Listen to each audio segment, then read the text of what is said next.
The point applies even if this is not Germany 1933. The point applies if this is something not as savage as Germany 1933, but simply an autocrat who decides to be a dictator on day one, who decides to arrest all those who he doesn't like, to take news networks off the TV as he said he would do if they're not supportive of him, who's talked about assassinating generals that aren't sufficiently loyal to him, has complained to his chief of staff that his generals should be more like Hitler's generals.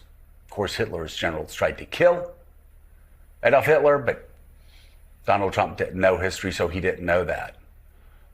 Whose own lawyer said in court he could use SEAL Team 6 to assassinate political rivals. And if he were president of the United States, he could not be arrested.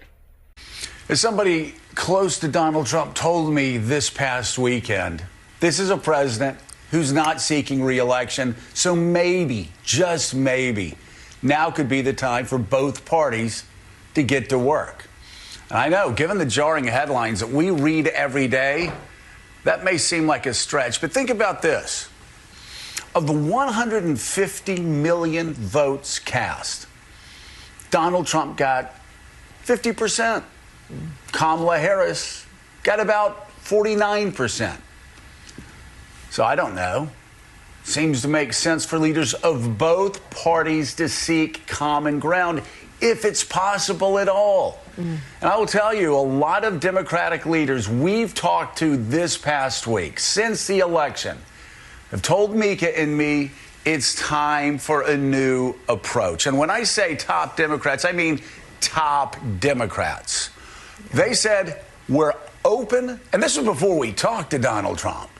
They said, listen, we're open to working with the incoming president if the incoming president is open to working with us.